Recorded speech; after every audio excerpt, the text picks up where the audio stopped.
We are here at the TD Garden for the first game since Rajon, Rondo, and Dwight Powell have been traded away to the Dallas Mavericks. We're going to very quickly break everything down and give our reactions. So first, Jimmy, we'll start with you.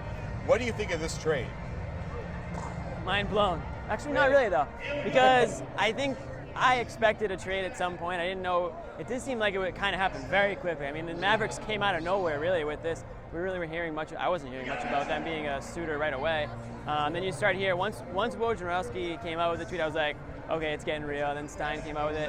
Happened very quickly. I'm not shocked though, because as Danny Ainge just said, there was a lot of uncertainty, and that's the key word. There was uncertainty on the Celtics side. I think there was some uncertainty on Rondo's side. They didn't really know what to expect in the offseason, and Danny Ainge wanted to cut his losses, get something in return for him, instead of just watching him walk away for another team.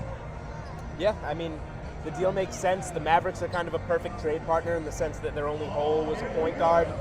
You know, I think everybody was initially shocked a bit at first at what the return was for Rondo.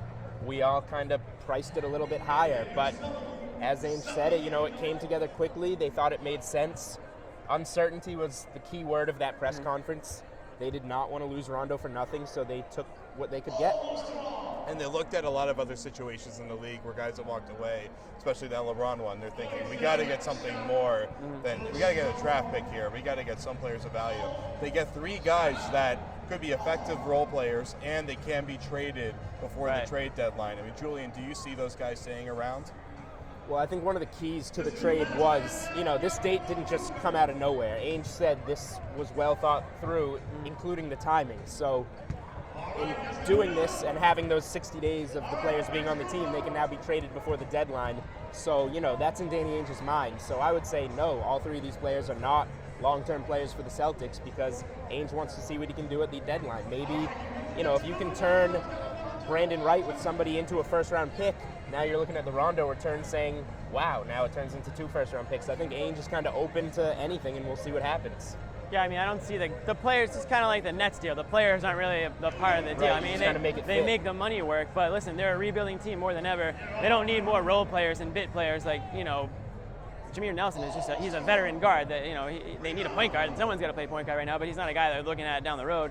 Brandon Wright's he's a solid player, but that's what he is, a solid player. How many solid players can the Celtics have? They've got like 12 of them already, so they really don't need that many more. That being said, like you said, I mean, if you could swing a couple players that are on the Celtics with a Brandon Wright, get something else back, you know, what they want is salary cap space. That's what they want, and that's what Danny Ainge says they're going to have for the first time in ever this summer.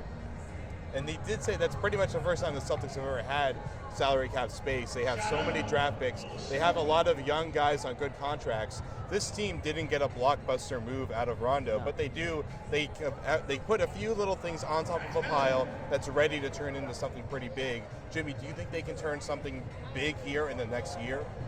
I mean, it's an uphill. It'll be tough. It'll be very tough. They've already tried to do that, and they failed. They tried to get Kevin Love. It didn't happen, and that's why Rajon Rondo's out the door. Listen, Rondo's obviously the best player in the deal. He's going to be a great player on Dallas. He's going to average 22 assists per game.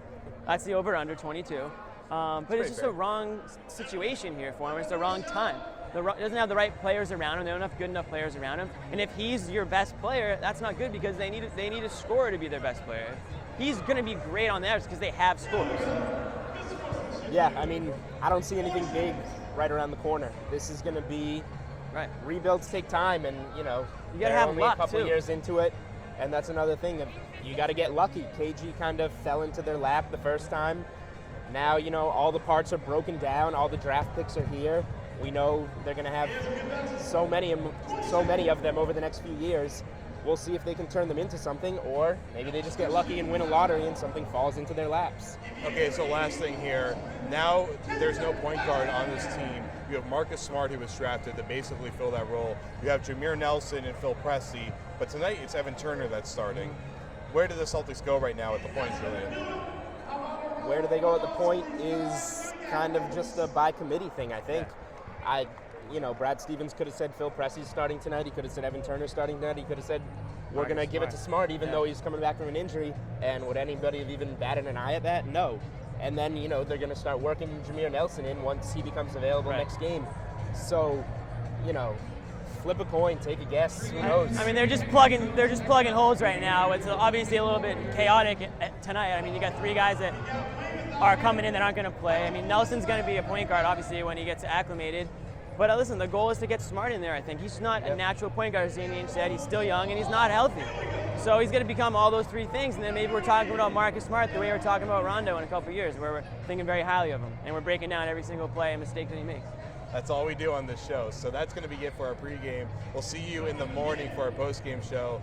For Jimmy, for Julian, I'm Jared. That was the Rondo special edition of the Garden Report.